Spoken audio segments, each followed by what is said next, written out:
এই বর্তমান যুগটা হচ্ছে মোবাইলের। আর এই মোবাইলের যুগে যার যার বাবা মায়ের টাকা আছে, যার যার বাবা মায়ের টাকা আছে তাদের কোনো চিন্তা নেই। কিন্তু আমাদের দেশে প্রায় 95% বা তার থেকেও বেশি সংখ্যক লোক গরিব। মানে কি, 100 জনের মধ্যে আমাদের দেশে প্রায় 95 জনই হচ্ছে গরিব, তার থেকেও বেশি জনই হচ্ছে গরিব। আর আমরাও ঠিক এই যে 5 জন যে বড় লোক থাকে তাদের ছেলে মেয়ে যেমন স্কুলে পড়ে, প্রত্যেকটা গরিব চায় তার ছেলে মেয়েরাও যেন ভালো স্কুলে পড়তে পারে। ঠিক আছে? আর এই ধারণাটার জন্য কি জন্ম হচ্ছে দেখো, এই 5 জনের যে ছেলে মেয়ে থাকবে তারা দামি দামি জামা কাপড় পরবে, তারা স্টাইল করবে, তাদের গাড়ি থাকবে, এবং এটাই কপি করে এই গরিবের বাচ্চারা। গরিবের ছেলেমেয়েরা এই জিনিসটাই কপি করে। গরিবের ছেলেমেয়েরা ঠিক তাদেরই মতো ড্রেস কেনার চেষ্টা করে, ঠিক তাদেরই মতো গাড়ি কেনার চেষ্টা করে।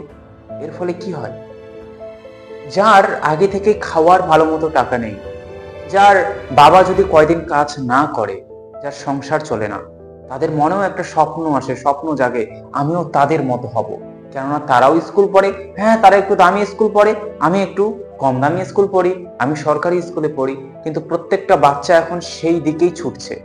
যাদের কাছে টাকা আছে তারা যেমন যেমন করে স্কুল যায়, তারা যেমন করে ঘোরে, তারা যেমন ধরনের চশমা পরে, তারা যেমন ধরনের ড্রেস পরে, বাকি বাচ্চারাও কিন্তু এখন সেটাই করছে। আর এটাই হচ্ছে গরিবের জীবনে উন্নতির বাধা। দেখো, একজন গরিবের ছেলে মেয়ে, সেও যদি, ধরো বড় লোকের ছেলে মেয়েরা যদি পড়াশোনা না করে কি হবে, তারা স্কুল যাচ্ছে, কোনো কিছু শিখছে না, তারা প্রেম করছে, করুক। কেননা তাদের বাবা মায়ের অতটা সামর্থ্য আছে যে তাদের ছেলেমেয়েরা যদি পড়াশোনা নাও করে, তাদের বাবা মা তাদের জীবন আগে থেকে বানিয়ে রেখে দিয়েছে। কিন্তু এই গরিবের ছেলে মেয়েদের কি হবে? আমরাও যদি তাদেরকেই, সেই বড় লোকদের যাদের টাকা আছে তাদেরকে দেখি, তাহলে কি হবে?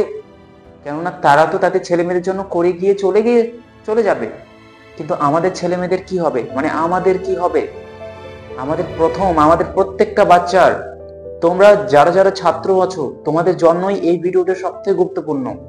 আমাদের সবার উচিত তোমাদের বুঝতে হবে যে তোমার সামর্থ্য কতটা। আমরা যেন কখনো কাউকে না দেখি, আমরা স্কুলের সময়টা, এই যে ক্লাস 6 থেকে 12 এর সময়, এই সময় আমরা কখনো কাউকে দেখবো না। আমাদের শুধুমাত্র একটাই লক্ষ্য হওয়া উচিত, আমরা শিখবো শিখবো শিখবো। আমরা শিখবো, নিজের ধৈর্য বাড়াবো, নিজের কোয়ালিটি বাড়াবো, নিজের ধৈর্য শক্তির সাথে সাথে যত কিছু গুণ আমাদের পড়াশোনার সাথে সাথে নিয়ে আসা উচিত, আমরা এই সমস্ত জিনিসকে নিয়ে আসবো। আমরা যেন কখনোই এই মূল্যবান সময়টার মধ্যে, ক্লাস 6 থেকে 12 এর মধ্যে, আমরা যেন কাউকে, সেই বড় লোকের ছেলে মেয়েদের দেখে বা অন্য কাউকে দেখে যারা বাইকে ঘুরে, যারা ঘুরে বেড়ায়, যারা পড়াশোনা ভালো করে না, আমরা যেন কখনো তাদের ফলো না করি। কেননা আমরা যদি তাদের ফলো করি, আমরা নিজেদেরই ক্ষতি করব। কেননা তারা যেমন কেনে বাইক, আমরাও যদি সেরকম বাইক কিনতে চাই, তাহলে কি হবে? আমাদের যতটুকু সম্পত্তি থাকে সেগুলি আমাদের বিক্রি করতে হয়। এর ফলে কি হচ্ছে, তোমার বাবা তো কিছু সময় পর আর থাকবে না, সেই সম্পত্তি হয়তো কিছু সময় পর তোমার হতো। তাহলে তুমি সেই সম্পত্তি খরচ করে বাইক কিনছো, তাহলে পরবর্তীকালে তুমি গরিব হবে। তার জন্য ধ্যান রাখো, এই সময়টা আমাদের শেখার, কাউকে কপি করার না। তোমরা সবাই অবশ্যই নিজেকে আরেকটু ডেভেলপ করো, আর চ্যানেলের সাথে থাকো। কেননা প্রতিদিন আমি এরকম কিছু অনুপ্রাণিত করার মতো ভিডিও, বা আমাদের সমাজের কোথায় কি, আমাদের ছাত্র জীবনটা আমাদের কিভাবে কাটানো উচিত, আমরা ছাত্ররা জীবনে কিভাবে ভালো হতে পারি, এ ধরনের ভিডিও আনবো। ধন্যবাদ তোমাদের সবাইকে আজকের এই ভিডিওটি দেখার জন্য।